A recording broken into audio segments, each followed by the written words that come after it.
Hey, Kiri. I don't expect you to watch all of these as soon as I upload them because I know I'm binging. But hi.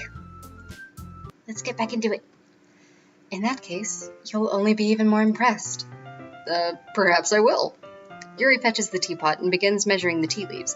To my surprise, she even starts humming a little to herself. You must be in a good mood now. Is that so? I was letting it show. And you noticed. I was doing a bit of thinking, and I decided that I would try expressing myself a little bit more.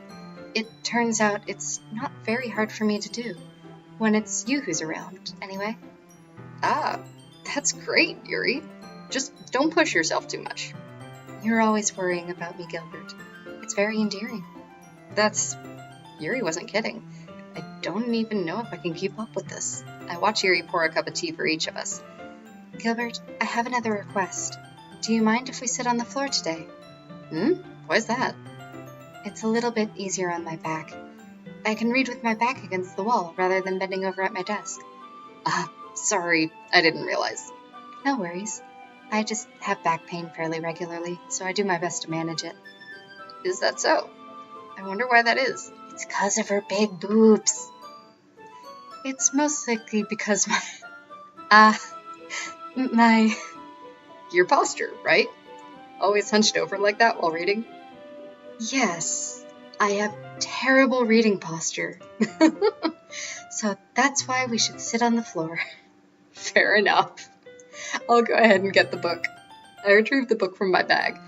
I have some chocolate as well. It's a bag of small chocolate candies that I kept hidden from Sayori's candy radar. I take it since it'll go well with the tea. Yuri and I then sit against the wall, teacups at our sides. As if in sync, we assume the same reading position as last time, each holding one half of the book. Except this time, our bodies are even closer to each other. I can't see too well. Yuri slides closer until our shoulders are touching. How am I supposed to focus on reading like this? Yuri was always kind of cute, but when she's being less apprehensive, it's almost more than I can handle. Your teacup. Yuri hands me my teacup. Holding it with my hand that's not holding the book, I end up in a position that makes it even harder to focus, because now I need to worry about making sure I don't accidentally touch her chest. Meanwhile, Yuri hasn't noticed a single thing. She wears her intense reading expression, and I can only presume the world around her has faded away. I use all of my willpower to focus on reading. After a few minutes, I finally manage to relax a little. I put the teacup between my legs and fumble with the chocolate wrapper. Sorry. I briefly let go of the book to finish opening the wrapper.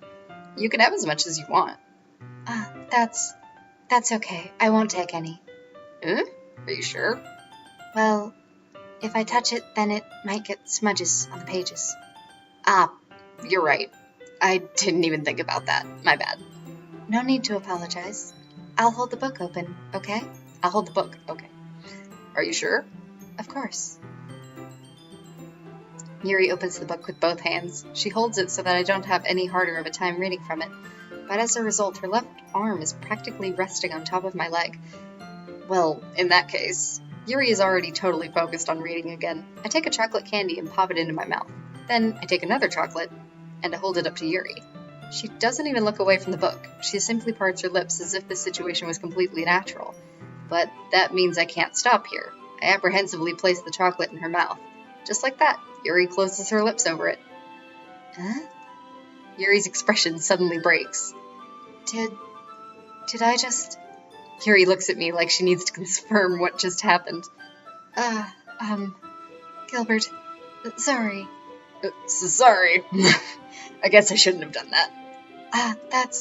Well, you were just helping. That's something that friends do, right? I mean, that's what I would do with my friends, but I guess I'm not up on the flirting thing. I mean, not really in this kind of context, but yeah, that's all it was. Yeah, then you don't need to stop or anything. I see. The situation has gotten really tense. Yuri tries to return to the book, but I can tell just by her expression that even she can't focus now. Man, it must be so hard for people who actually feel these things this often. Like, I would just be on the book right now. My heart is pounding. I nervously take another chocolate between my fingers, but this time, Yuri's eyes meet mine. How did it even come to this? Yuri doesn't avert her gaze. I notice her chest rising and falling to the rhythm of her breaths. I raise my arm. Like before, Yuri parts her lips, but it's different this time. I take the chocolate and place it in her mouth. I feel her hot breath on my fingers. Okay, everyone. Yuri jolts back. It's time to share poems. Gilbert, you can help Yuri put away the tea stuff, right? Yeah, of course. Okay, thanks. The spell is abruptly broken. I'll take care of the cups. Yeah. Yuri picks up the teacups from the floor. I pick up the bag of chocolates. In the end, we hastily clean up without so much as a word between us. I get the feeling this is something neither of us will have the courage to bring up. Who should I show my poem to first? Okay, so I'm really worried about Sayori, so once again, I want to talk to her first. But I think I'll switch up the order after that, so that we can, get it fresh. It's nice, I guess. Come on, I can already tell you don't like it. Well, you don't need to worry about what I think. After all, you wrote this for someone else, didn't you? Probably Yuri. Ooh, I ended up with more Yuri that time. I didn't write this for anyone specifically. Maybe that's not really what I meant, though. But it's okay. You're making new friends, just like I was hoping. That makes me really happy. I noticed I was doing more Yuri's voice for Sayori because I was trying to make her sad, but wrong pitch. And you're happy too, right? In this club? Well, of course I am. Good. That's all that matters for me. Thank you, Gilbert. Sayori, is there something wrong? Huh? No, nothing. I'm just a little tired today. Alright, just tell me if you need anything. I will. Don't worry about me, okay? You can go play with everyone else now. If you insist. I'm gonna go home a little bit early today. Sayori? Tell Monica I wasn't feeling well, okay? I'll see you tomorrow. Before I can say anything else, Sayori cheerfully walks out of the classroom, humming to herself. We didn't even get to read her poem. Okay. So next, I've been always putting Natsuki last, so I'm going to do her next this time. This one's alright. Alright? Well, yeah. About as good as yesterday's anyway. I see what you're going for, but it's just not really my style. I mean, that's fine. I'm mostly just glad that you're trying a little bit. Well, of course I'm at least trying. Why are you so emotionally invested in my poems anyway? Isn't that more of a compliment to me? No, gross. It's not like I care. It's just that one of us in this club has to make sure you're not slacking off. Really? Well, what if you ended up just scaring me away? That's, it's not like you would actually do that. Yeah, you're right. It's kind of fun to hang out here, even if I have to put up with you. Good. Natsuki's elbow connects with my stomach. Oh, maybe I won't mind scaring you away after all. I was just joking. Oh, I know. Don't worry, I was too. A little violent for joking. How the hell do you call that a joke? That seriously hurt. Well, maybe it was funny to her. I guess that's kind of the point.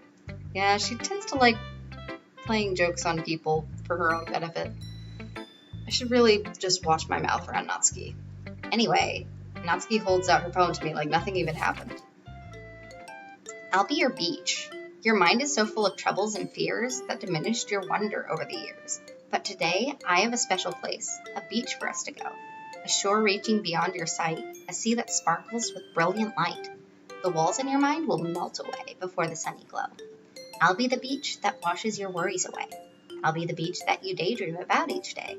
I'll be the beach that makes your heart leap in a way you thought had left you long ago.